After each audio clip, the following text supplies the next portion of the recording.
It was standing room only at Club Nova Panthers as Hunter workers paid tribute to 16-year-old Joel Exner, killed on a Sydney building site earlier this month. This woman knows exactly what the young boy's family is going through. Her daughter-in-law died after falling off a roof on a local building site, leaving behind 3 children.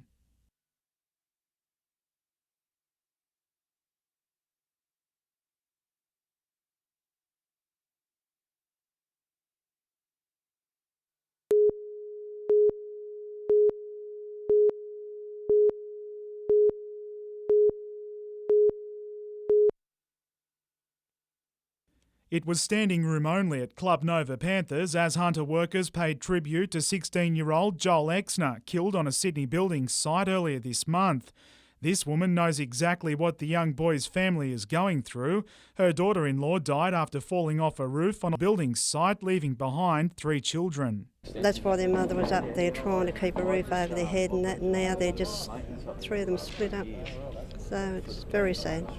Those at this morning's meeting voted unanimously on a resolution which will see unions push for harsher penalties for bosses who flout workplace safety regulations.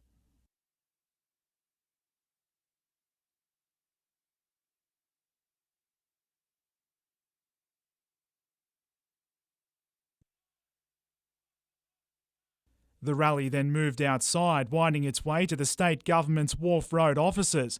However, the Master Builders Association has labelled today's protest as unnecessary, claiming the proposed measures are grossly unfair. We just want to make sure that the good guys, the guys who are trying to do the right thing with their workers, don't get caught up in some sort of legislation that is cracking the walnut with a sledgehammer type approach. Adam McIlrick, NBN News.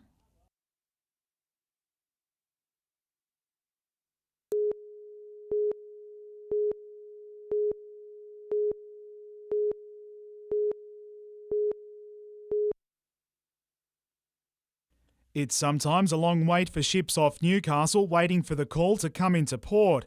But in what's considered an ideal time to carry out vital maintenance for them, it's not so convenient for local trawlers who continue to get snagged on items thrown overboard. Where they're tied up at present, it's very obvious they're smack in the middle of our trawl grounds. So consequently, every time they drop something over the side, we find it. Everything and anything that could be found at sea often always is. Golf balls, steel plates, ladders, even a vintage brass fire hydrant among the items retrieved. Tins of oil, which is really good because when the cod end comes on, which is full of prawns, and you pull the drawstrings and the prawns fall out, so does all the oil, it goes all over the catch, you've got to dump it. Replacing trawling nets is also proving a costly exercise for some vendors. Lost anchor's another item affecting fishing and prawning production. The Newcastle Commercial Fishermen's Co-op is working with the city's Ports Corporation and government departments, looking at introducing penalties for those who dump at sea. We're finding it very hard to find the ships that are actually dropping this refuse.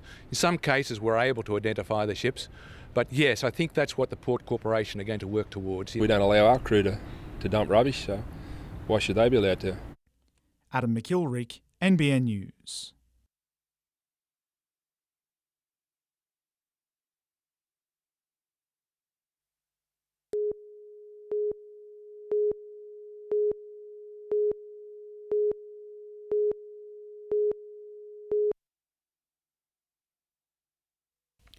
Morale is high, and it's little wonder, following Wednesday night's historic 103-99 win against the Adelaide 36ers. It'll take a lot more than that, though, to break the back of the Pirates' losing streak. The side will face one of the NBL's biggest, fiercest and most experienced sides, Melbourne, tomorrow night. I just really want to kind of duplicate the intensity of effort that we had against Adelaide, and keep the application and employment of our rules, of our defensive rules. While captain Matt Shanahan and US import Chris Brown will both carry foot injuries into the match, their experience will be invaluable. Both Matt and Chris, start and play a lot of minutes for us, so keeping our fingers crossed that they're going to be able to play those minutes. There's added incentive for the Pirates, who will attempt to spoil the party for Melbourne, which celebrates Andrew Gaze's 550th NBL game tomorrow night. Colleen West, NBN News.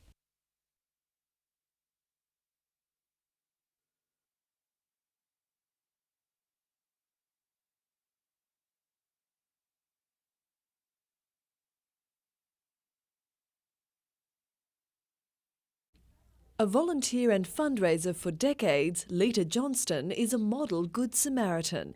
She's raised nearly $80,000 for charity by organising and leading group tours across Australia. It takes me a year to work one trip to the next trip. Keeps the brain a bit. I have to do a bit of bookwork and go to the bank. Lita was among those honoured on Good Samaritan's Day, an event organised in response to an increasingly self-focused society. Much more individualistic, look after yourself, it's up to you, and I think that's fine to take responsibility, but we do need to recognise that in a community we've got to look out for each other. And today, Hunter people took up the caring challenge in unique ways. Newcastle model Rebecca Rancloud leading deportment classes for students in the Young Mums program at Dale Christian School. While a Samaritans group of young people with disabilities got grubby. Washing cars for patients and staff at the Mater Mercy Hospice. Simple acts of kindness the Samaritans hope will prove contagious. Natasha Bayersdorf, NBN News.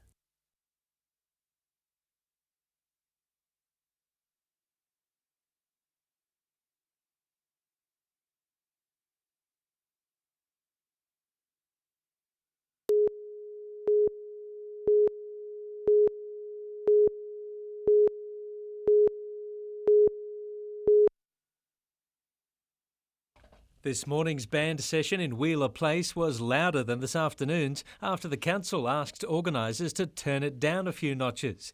But the volume cut didn't dampen the enthusiasm of those taking part in Music Week workshops at City Hall. We've got seminars, we've got workshops, trade hall, chill out room, and we've also got a VIP party tonight at the CBD. And we've got the finale happening tomorrow at the Cambridge, which is called Bandwidth, which is where we're showcasing about 20 bands. The Music Expo continues tomorrow. Meantime, there's a different pace in nearby Layman Street, where art lovers are camping out ahead of tonight's Collector's Choice exhibition and sale at Vomberto Galleries. Those camping the longest get first dibs on the art. That includes pieces by David Boyd and Joshua Smith. The sale begins at 7 o'clock tonight.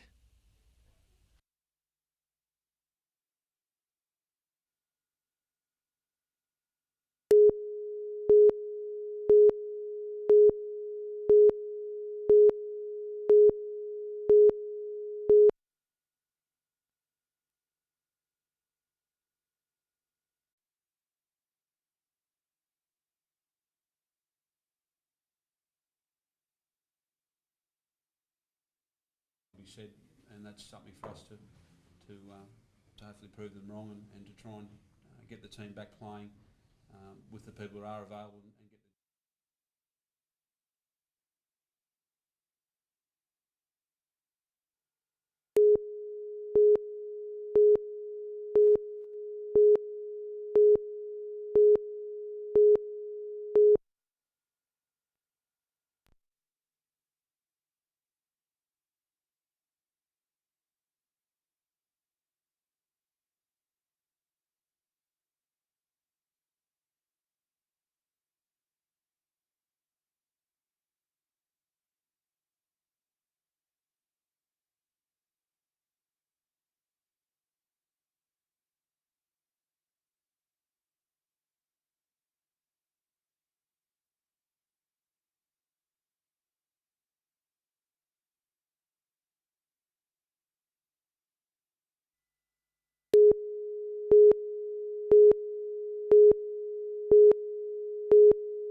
It was slow going for those making their way east from Sandgate this morning as 200 trucks filed through the city to end up taking centre stage at the Newcastle foreshore.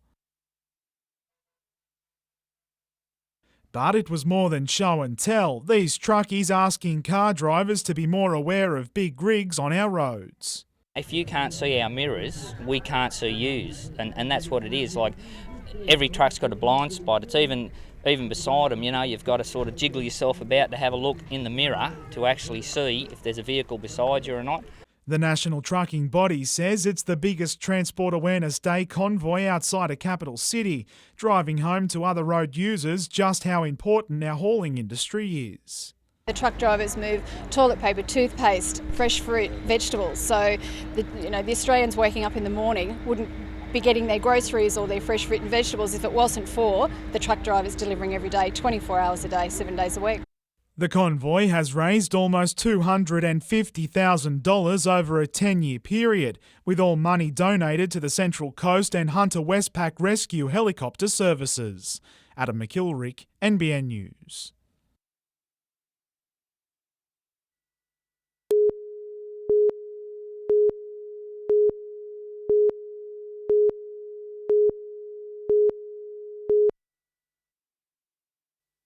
He's nursing a swollen ankle with 10 stitches, but Nick Anthony says being attacked by a shark could have been much worse. No, at the start it didn't hurt too much. It was just pressure. You could just feel it, the jaw just crunching together.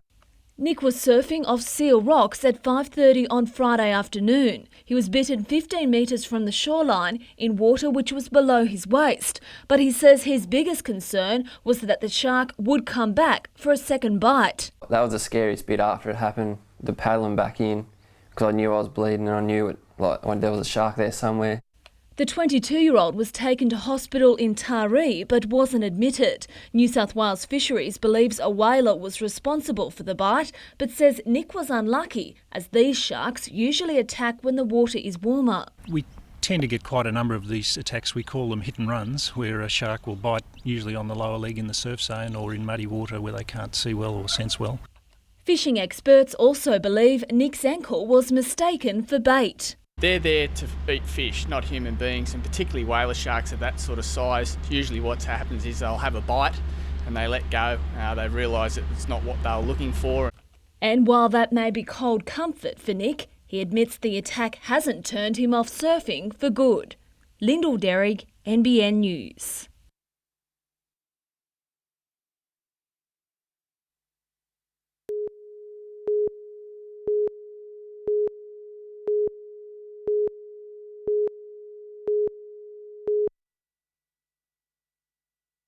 One of the faces of Irish rugby, former open-side flanker Gordon Hamilton and his family became part of this morning's training flight at the Westpac Rescue Helicopter Base, all part of a Hunter Valley tour.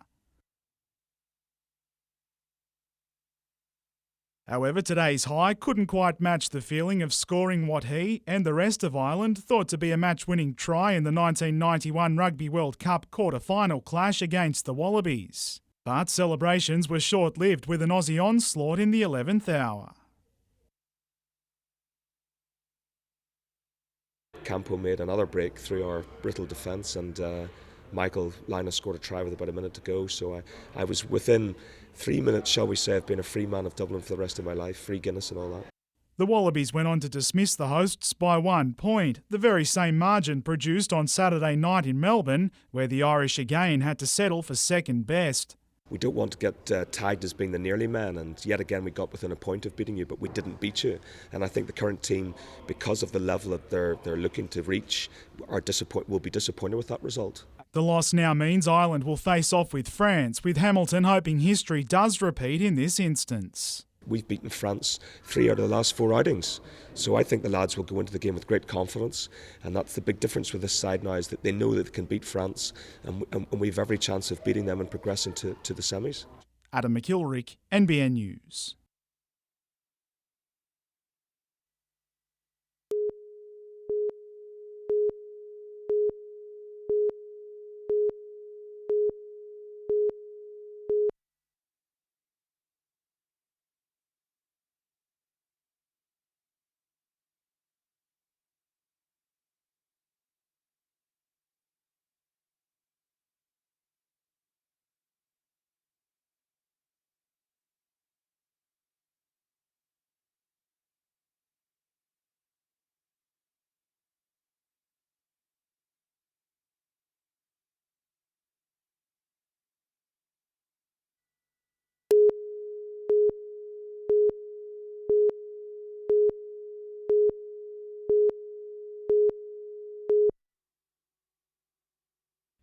A noted absentee from this afternoon's weight session was Adam Griffiths, halfway between here and Europe to trial with a Belgian side.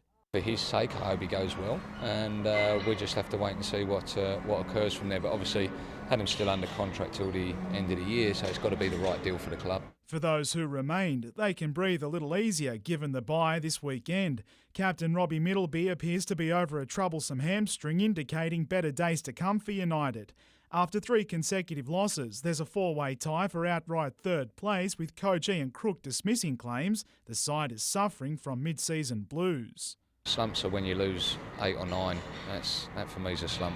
Another loss for the Pirates, and they too remained confident with spirits high at their gym session this afternoon.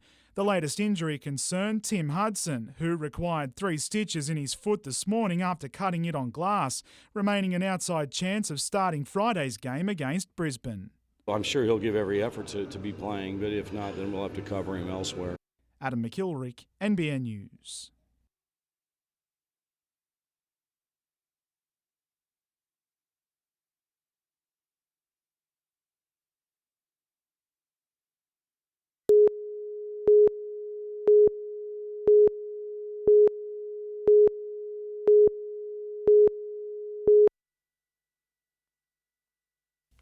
In Muswellbrook, a form guide proved the most fashionable accessory and a handy sunshade.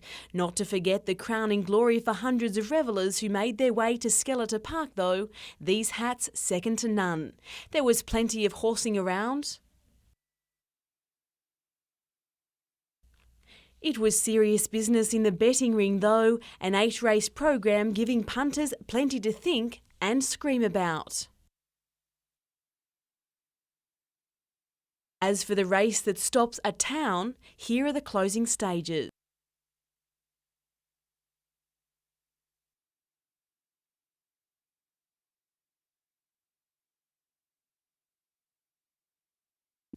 The numbers you needed were 4, 5 and 9, so Redford paying $6.40 the win and $2.20 the place, Alfane returning $2.50 and Why I Wonder $2.40. Colleen West, NBN News.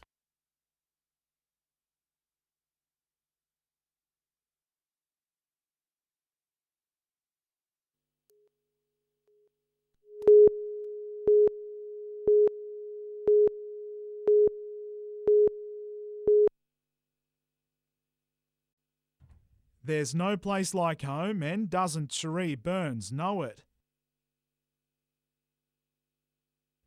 The 27-year-old fired 6 birdies at Horizons this morning, far happier with today's result than the one produced in the United States, where near enough isn't quite good enough when pushing for a US tour card. The score I shot 1 under par for the 72 holes at qualifying school was good enough last year to get your full card. This year it was 2 shots short, so that's just showing how much stronger the ladies' golf is getting. Back home for the LPGA Tour, Burns hasn't given up all hope of making that final cut. Given a conditional US Tour card, the Horizons professional is now on standby, hoping to get the call-up, which will see her compete in one of the richest ladies' tournaments on offer, with an average prize purse of almost $1.8 million per round. I've played the British Open, that's the only other event I've played anywhere near that prize purse, so definitely looking forward to that and hope to get a bit of it. Next year will no doubt be a busy one for Burns, back to Horizons in March for the LPGA final, then overseas for the European and possibly lucrative US tours. Adam McIlrick, NBN News.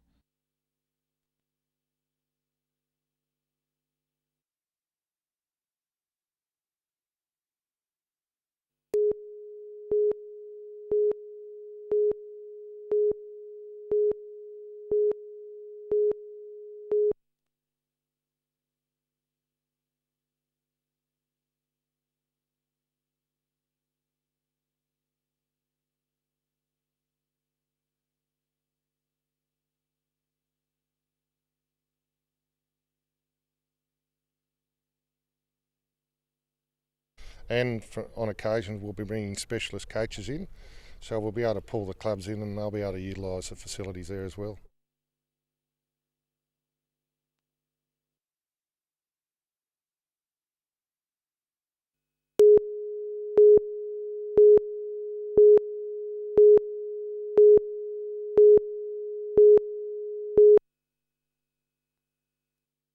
different bolts on here, and they took the bolts off and opened it up. That's what thieves did 2 weeks ago, selfishly taking tools used for education and inspiration at Life Without Barriers in Newcastle. Well, we all felt unhappy. To make matters worse, the thieves even stole some of the projects that the group had spent hours making. Probably the guys that really put the most effort into it and had the better looking jobs, just short of taking them home, we found them all missing. But through the generosity of businesses like Deal Quip, the woodworking group will now be able to get back to the workshop. And today they wasted no time checking out their new tools, including power saws and power drills. Colin Robinson, NBN News.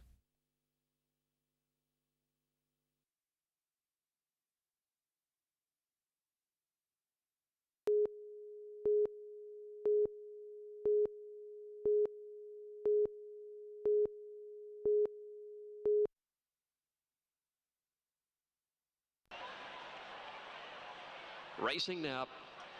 Good start too. Tata Tatiana, one of the first out. Lucky Punch began fast, and Lucida's going forward. She's looking for the lead today.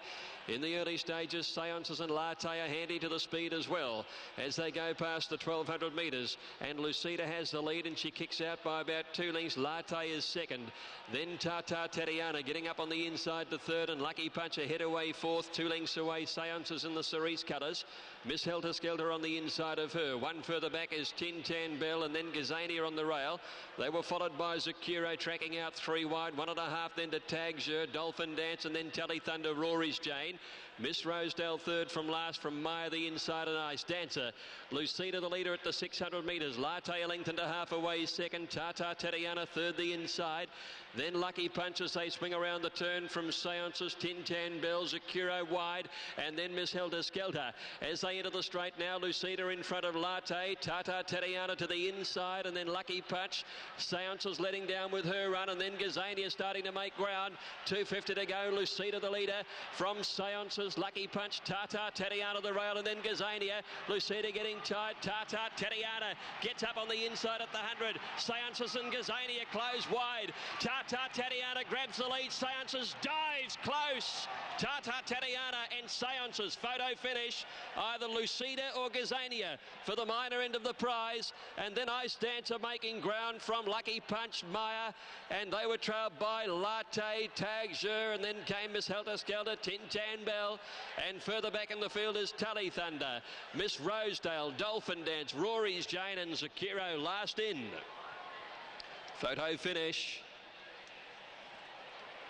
Tata Tatiana dashed up on the inside, but grabbing it out wide is Seances, and it'll get it.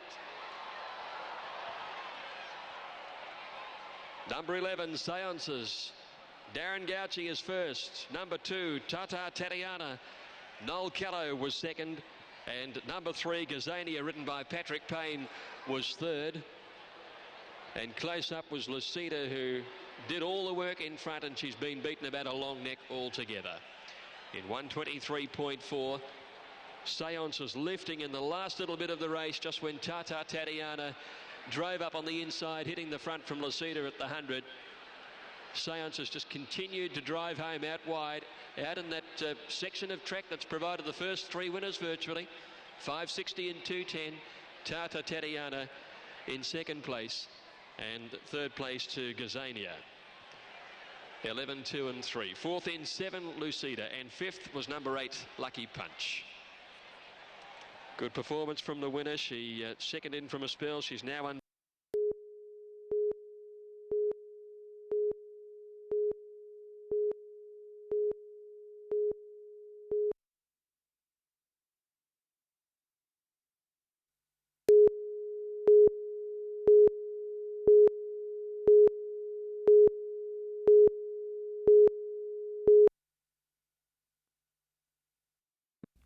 It's a sight the life-saving world has become accustomed to, Josh Blair finding his form in the surf and on the sand. But the Swansea Belmont Ironman won't be competing in this weekend's two-day event.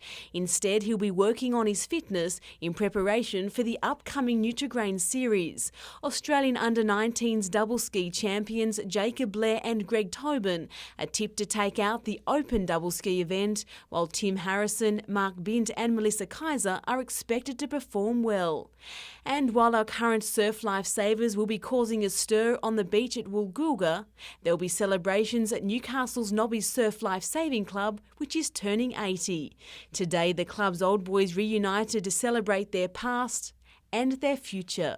In the 40s, I got suspended for the club for having ladies in the surf boat. And today, it amazed me now that there's more ladies rowing surf boats than men. So I proved the point. The club, which was formed with a handful of participants in 1923, now boasts more than 200 members. Colleen West, NBN News.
For as long as anyone can remember, this small boat harbour at Stockton has been home to the area's fleet of trawlers and the colourful men who work the river. Now the Waterways Department has decided it's unsafe and has floated an idea to replace it with a new commercial marina. Well, my opinion is madness. As you can see, there's plenty of boats here, and where are they going to put us? It's always been used by the local fishermen as a public dock for them, and I think it should stay that way. I think it should be improved like the Waterways were going to do about 5 years ago. Where the money's gone, I don't know. The prospect of closing the historic boat harbour was condemned by all the fishermen we spoke to today, and Waterways responded by saying they have no firm plans at this stage, but conceded that something will have to be done to make the harbour safe. As you can see, some of the blokes are doing the best they can with their wharves, and I think the majority of them are safe, but the only thing that the Waterways have done is put one sign up for us to say it's dangerous. So to put a marina here is just silly, with the main channel being out there. It goes up to the north, and with all the residents here, you're going to take land off them, which I don't think should be right. Paul Lobb, NBN News.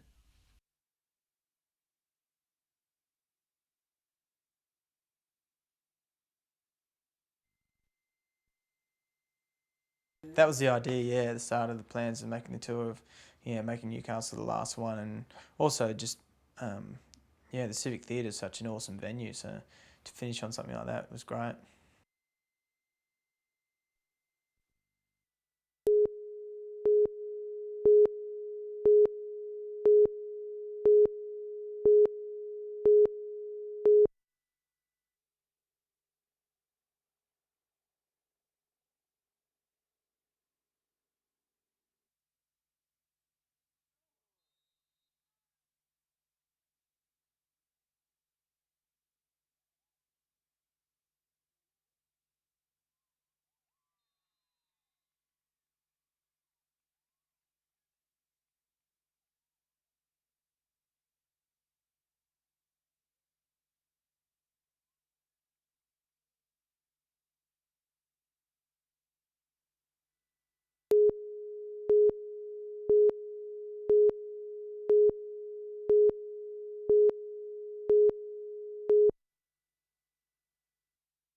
After playing almost 100 continuous holes at the Maitland Golf Club, Mark Daniels was still firmly focused on the reason why he was pushing his mind and body to the limit. Yeah, I've had family who've passed away from cancer and over the last few years and friends' families, and I just thought it was a good cause. He played through the night with fluorescent golf balls and floodlights on a buggy and finished his personal challenge this afternoon with some of the golfing mates that helped raise the money for the Cancer Council. I think it's a great cause. Yeah, he's been going well. Bit of support behind him and it's good. Yeah, good for the community. And how's his golf been today? Ordinary. And has your golf improved over the 24 hours? The golf has deteriorated, I must say. It hasn't improved at all.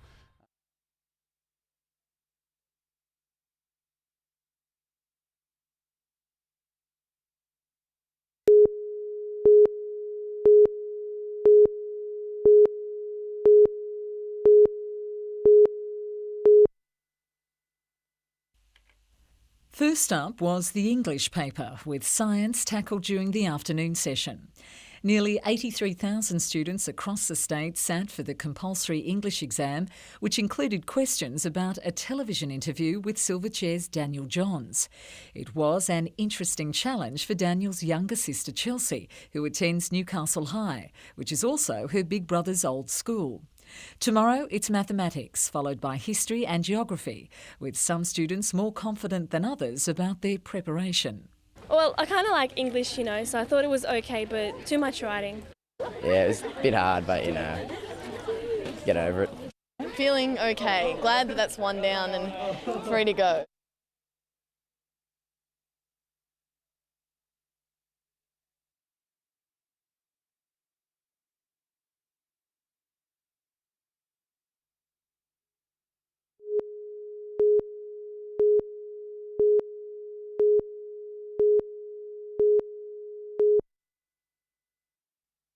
For Aaron Townsend, his stunning performance at the Queensland PGA is only just beginning to sink in.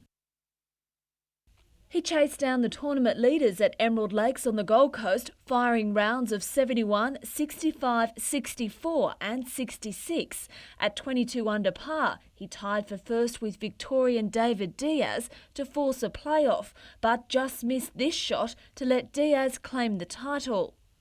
I had a fantastic tournament. I was really happy just to be in that position and to have a good performance, really, I guess. The rookie beat the likes of Peter Senior and also Nathan Green from Waratah Golf Club, who finished equal sixth, and he certainly impressed even the most experienced golfers with his consistent play. I was nervous every day, but I guess I got over that and I sort of used it to my advantage a little bit. I was sort of nervous but also excited about and really having a good time playing. The 22-year-old pocketed more than $10,000 for coming second, which wraps up a tough first season for Townsend on the professional circuit. I really want to keep playing, be full exempt for next year in Australasia, and I'm hoping to go to Europe next year as well and try my luck over there. Lyndall Derrig, NBN News.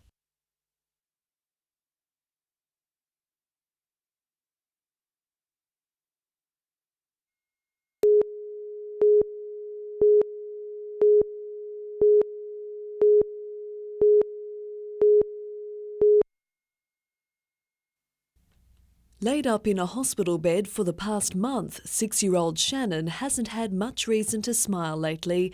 A mellow dose of classical cello, just the medicine.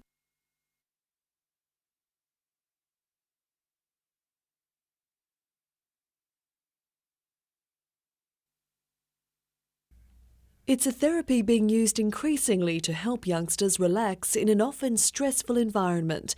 Melbourne-based Dr. Catherine Crock came up with the idea of producing a CD while looking for ways to better treat kids with cancer.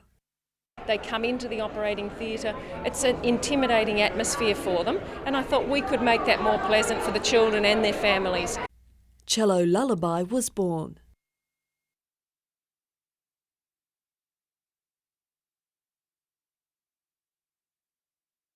Music's the most marvellous thing for children. We tend to assume that there's a certain stereotype music that we can give to kids that they'll enjoy, but actually it's the way you present it. At Newcastle's John Hunter Hospital, calming classical tones can now be heard in operating theatres. It's a very strange, scary environment for children and their families, and to have some beautiful soothing music playing as they're going off to sleep, I think makes a huge difference. The CD has been embraced by children's hospitals across Australia. It's also for sale as a fundraiser, taking musical therapy into the home. Enormous benefit for parents with unsettled babies, mums with new babies, even stressed older people. And who knows, it may also inspire some young musicians. Natasha Bayersdorf, NBN News.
The plan is to collect rubbish from Cessnock, Lake Macquarie, Maitland and Newcastle council areas and convert organic waste into electricity and compost. The waste will be put into an anaerobic digester which will produce methane. Methane becomes the fuel that drives the engine and drives the generator. 2 sites are being considered to build the $70 million processing facility, 4 Mile Creek in Cessnock and Summer Hill near Wallsend, although there's significant constraints on the Wallsend site. But it seems the councils will have to decide on a suitable site soon. Here at Awabba, there's up to 60 metres of rubbish buried below where I'm standing. However, the facility may not become a reality until 2006, so for now, community feedback is needed. I would expect quite a bit of a reaction on something like this. People are very interested and concerned about waste as it affects their local area. Meanwhile, a major campaign is underway to reduce the number of plastic bags. Free calico bags are being distributed at several shopping centres until Saturday. Schools are also being encouraged to follow St Columban's Primary School's lead and decorate their own bags to sell them as a fundraiser. Lyndall Derrick, NBN News.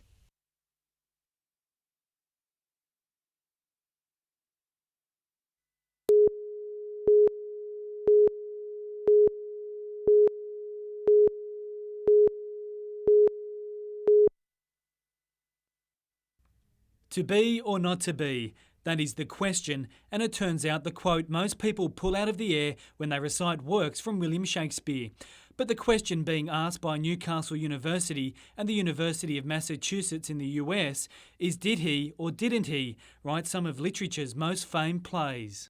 I think really within the academic world it's pretty well accepted that Shakespeare wrote them. For more than 400 years, Shakespeare's work has entertained generations of people. His themes and stories have been retold in familiar and unfamiliar guises ever since. And it's his collaboration with playwright John Fletcher that has academics like Hugh Craig excited. Whether they worked together on some of the scenes or whether they did separate scenes and so on, whether they're kind of sharp edges between the scenes by Fletcher, by Shakespeare. The researchers will compare passages looking for similar patterns and identifying style. Then the use of a computer program will help to determine who the real author might be. The research will last 2 years and might even uncover works the bard wrote that have been attributed to others, or which writers influenced him at the time of his greatest triumphs. Regardless of the outcome for Shakespeare, it looks certain all's well that ends well. Colin Robinson, NBN News.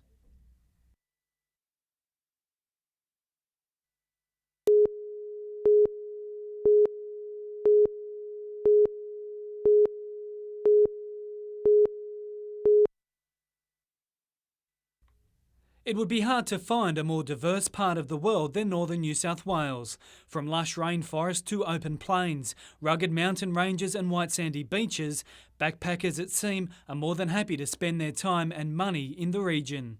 Nick Parkhouse, the manager of Newcastle Beach YHA, isn't surprised how much backpackers spend while travelling. Not necessarily the same amount per night as your visitors that are here for the short term, but it adds up over the period of, they're here for a 3-month to anywhere up to a 12-month holiday. So it may only be the $25 a night accommodation, but obviously over that period it adds up. According to the Bureau of Tourism Research, in 2002 more than 460,000 international backpackers visited Australia, spending $2.5 billion. More than a quarter of them spent time in northern New South Wales, although that's a 15,000 person drop from the previous year. The Northern Rivers, which encompasses tourist magnet Byron Bay, hosted 128,000 international backpackers, almost triple the amount of the next best region. Byron Bay is a stop-off point. Every guidebook, every piece of literature you pick up about Australia, you've seen, Byron Bay is there somewhere. So that's the big attraction. That's what gets them there.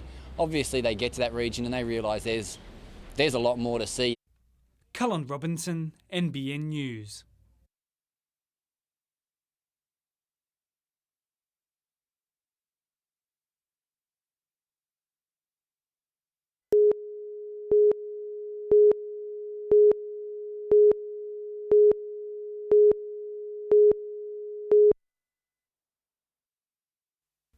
The business started from humble beginnings in the backyard of businessman Ernest Ulrich. Gone are the days of handmade aluminium ladders. The company has blossomed into a mini metal making empire and boasts 37 businesses throughout Australasia.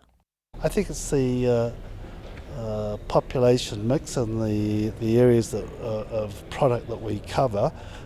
We cover all facets of the aluminium industry and we can supply all things to all people.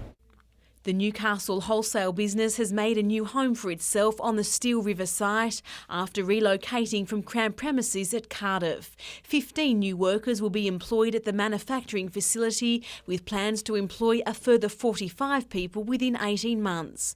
The move aims to meet growing demand from domestic and international markets. The Newcastle business now selling goods worth in excess of $15 million annually. The question that remains on just about everyone's lips, though, is just how long will it be before the business moves again? Within 12 months perhaps we'll have to move again, employing more staff along the way. Colleen West, NBN News.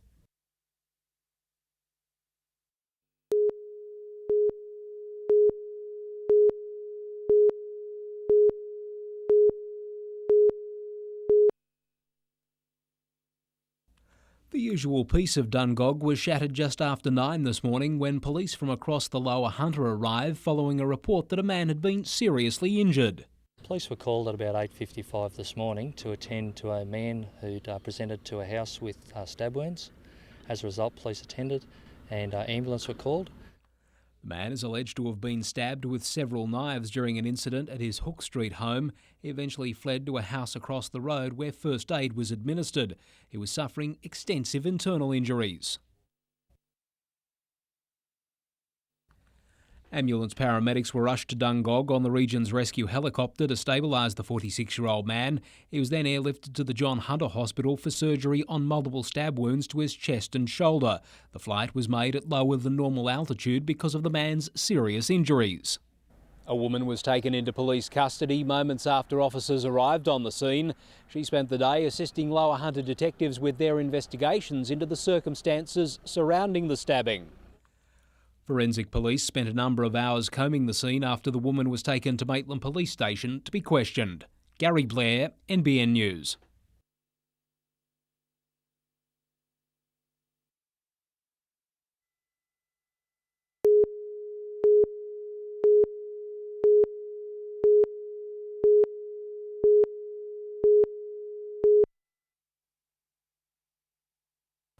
This pond is full of treated sewage. It's surprising to think that anything could survive here, let alone thrive. But that's the case for hundreds of eastern long-necked turtles. They've been living in our ponds here at Stockton for maybe 20 years.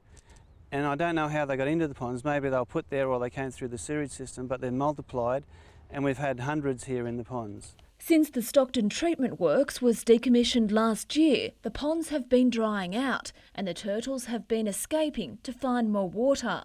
Many met their fate on a nearby road, so fences and traps were built. But Hunter Waters says the long-term solution is to move them to a new home.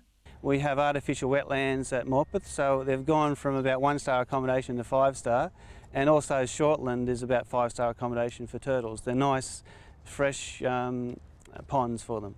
And experts say the operation is necessary as the native species actually has an important role to play in the man-made environment. We have a licence with National Parks and Wildlife to relocate them, and they're an important part of our freshwater ecosystems.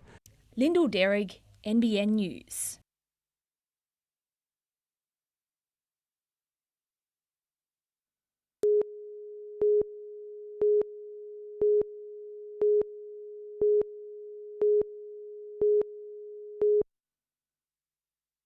Little Cooper has just heard sounds for the first time, thanks to a cochlear implant.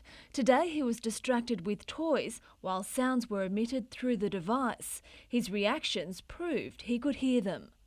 And for him to be able to experience things that we hear as a family, that he now will be able to join in on. The technology will enable Cooper to develop good speech and language skills as he grows. So what's heard on the outside through the external parts of the device are transferred into the internal part, and then that information is fed up to the brain through the normal mechanism, the auditory nerve. The Rose family is one of the first to have the device switched on in the Hunter. It's been made possible after the Sydney Cochlear Implant Centre joined forces with the Royal Institute for Deaf and Blind Children. It's so much better for families in the fact that they can access the services without lengthy trips to Sydney. It's now hoped the 3-hour operation to install the implant can soon be done at hospitals such as Newcastle's John Hunter. And the Tingara Centre, where Cooper receives his sessions, benefited today from a major fundraiser. School students at Floraville Public went silent for 60 minutes, experiencing what it's like to be deaf. They found it quite exciting, but it also gave them a real insight into other children and the difficulties that they face sometimes. Lyndall Derrig, NBN News.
I just love it. Love to see the kids' faces, and I just, I'm just crazy.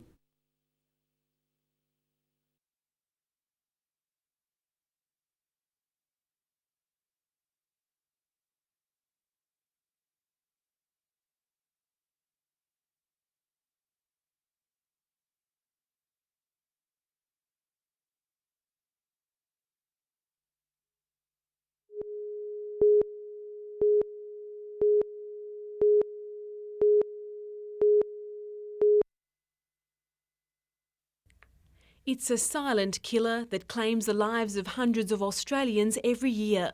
A report released by the Bureau of Transport and Regional Economics estimates that around 1,200 people died from car pollution-related illnesses in Australian capital cities in 2000, almost double the number of road fatalities. And it's the fine particulates that get right inside your lungs, right deep inside your lungs, and that can give rise to severe respiratory problems, heart problems, asthmatic problems, and that can lead to premature deaths. The Clean Air Society is devising a strategy aimed at eliminating harmful carbon monoxide emissions. The plan then is to put this forward to government with recommendations about what could be done. It involves introducing an annual emissions test for all vehicles to ensure harmful emissions are kept to a minimum. The group has also suggested the implementation of alternative transport systems and a greater use of public transport. And there are cleaner transport in terms of light rail systems which we could introduce, but they're expensive, so they're not something we can do instantly. Colleen West, NBN News.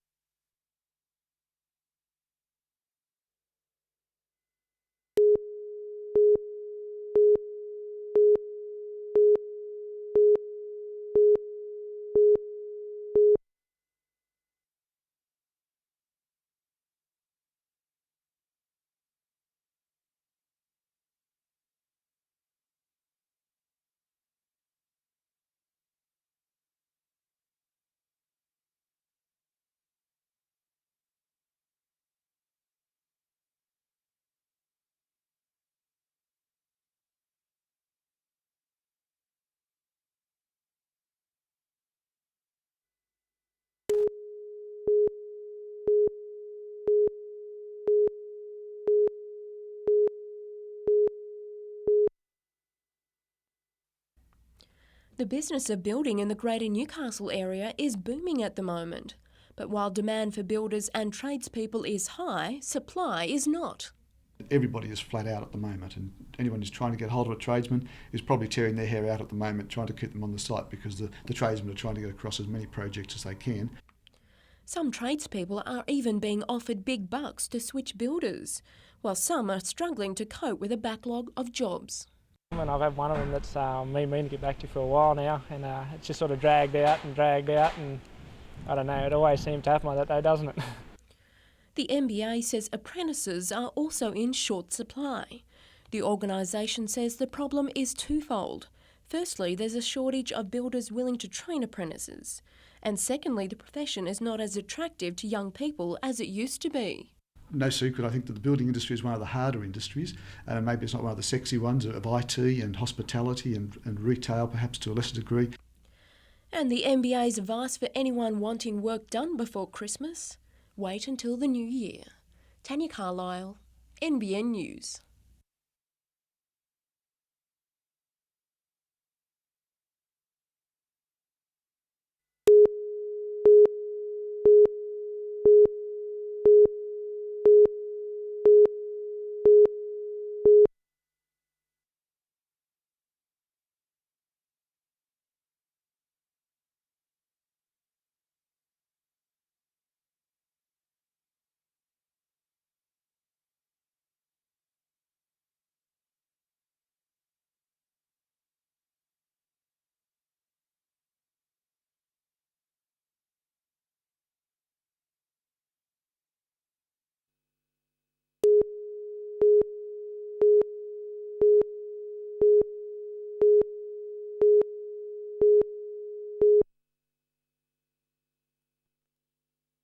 When a person's kidneys fail to work, a dialysis machine is used to filter the blood, removing poisons that would normally be taken out by the kidneys. When patients are first diagnosed with kidney failure, they must spend several weeks at a training facility like this, learning to use the machines that will keep them alive. Now, accommodation has been built at Hunter Health's dialysis centre in Charlestown, giving patients a place to stay while they're learning about their illness. During the stressful period of their dialysis training, they'll have a comfortable, convenient, domestic style environment within which to stay, and one that will be inexpensive. They feel a lot more secure to be able to have their own little space without anyone interrupting them at all during the time they're here. which could be anything up to 12 weeks. The Hunter and Northern New South Wales Kidney Association raised $330,000 to build the house that can cater for 4 couples at a time. Especially for someone like myself who's got to travel about 180 k's to actually get here, and yeah, it's very helpful, because I've only just got to walk out the front door up to the actual training centre. Paul Lobb, NBN News.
A Christmas tree extravaganza today took over the centre court of the Town Square shopping centre. Among the 38 entries is a tree decorated by the pupils from the Disability Unit of Singleton Public School.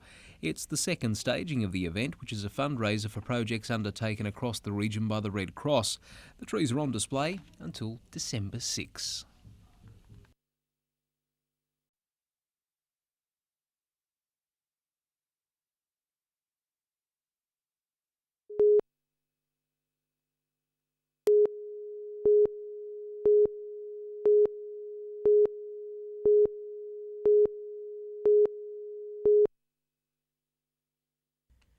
It's a little-known fact that the Upper Hunter is the engine room of the region's wine industry.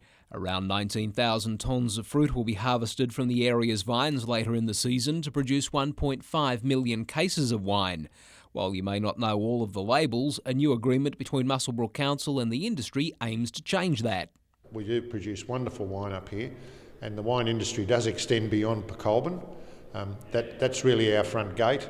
But up here, we have some excellent wines, and we have, I think, seven cellars which are open for tasting. The closer working relationship will also see Upper Hunter residents encouraged to actively support their local drop. It's just more about getting people to think about Upper Hunter first, I suppose, when they're reaching for a bottle of wine from their local bottle shop. If they can think, well, let's buy local, let's buy the Upper Hunter, that'd be fantastic for us. And there are benefits for neighbours of the wine industry, with vignerons making a commitment to responsible and sustainable agricultural practices, which include the use of local water resources. Gary Blair, NBN News.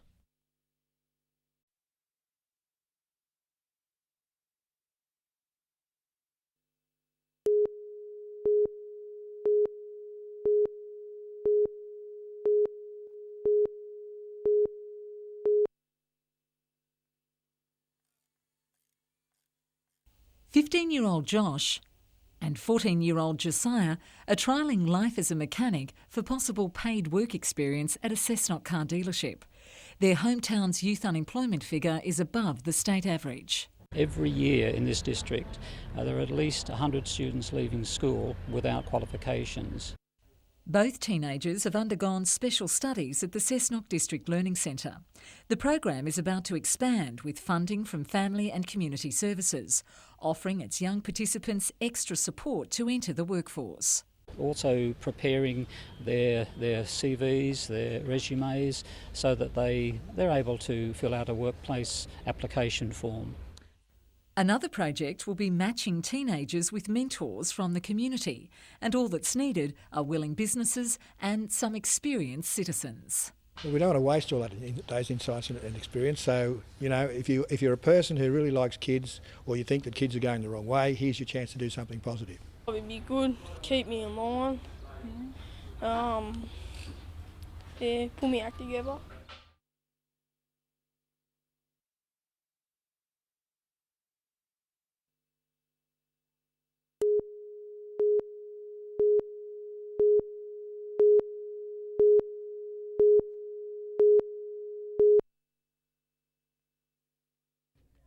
Where better to launch wheelchair sport competitions than in Newcastle's Wheeler Place? You've got to start somewhere, and you know, next year in March they'll start the programs up, and hopefully a few more sports will come on board. Newcastle Council will pilot 3 sports to cater for 60 people in March, with tennis, cycling and of course basketball offered to those people with disabilities and without. I mean, once you're in the chair, everyone's equal, and it's a whole lot of fun. Highly recommended.